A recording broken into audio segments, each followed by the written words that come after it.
Ay talagang ikay may paparcel-parcel pang nalalaman. Oh, ba't magagalit ka? Nga tayo maisain, talaga namang ikipabili-bili pa ng kung ano-ano.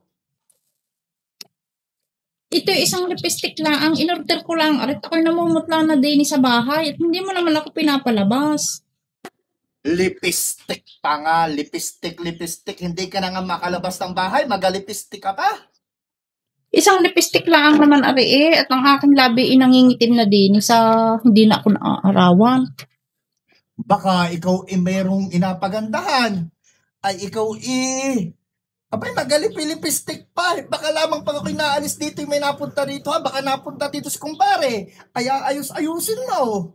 Kainaman ka na. Pati lipstick ako'y ayaw mo paglilipistikin. Ay iniingatan lamang kita. Uy, ano na sa iyo lagi. Panay ang iyong silos. Ay bakit ba kayo nagpapaganda pa? Ako naman naririto na. Kayo maganda na sa aking mata kahit wala kang lipstick. Hindi na nga nalabas din. Lagi na nga lang ako nadini sa tungko. Sino pag ang iyong pagsisilusan? Ayan na nga nasa tungko ka na nga lamang. Tungko na nga lamang ang gagawin mo. Magluluto ka na lamang nga para sa amin. Ay, todo lipstickan ka pa. Ay, ihip ka lang na. Mag-ihip ka lamang ng mga apoy-apoy doon. Ay, magpapaganda pa. Maglilipistik ka pa. Aanin mo yun.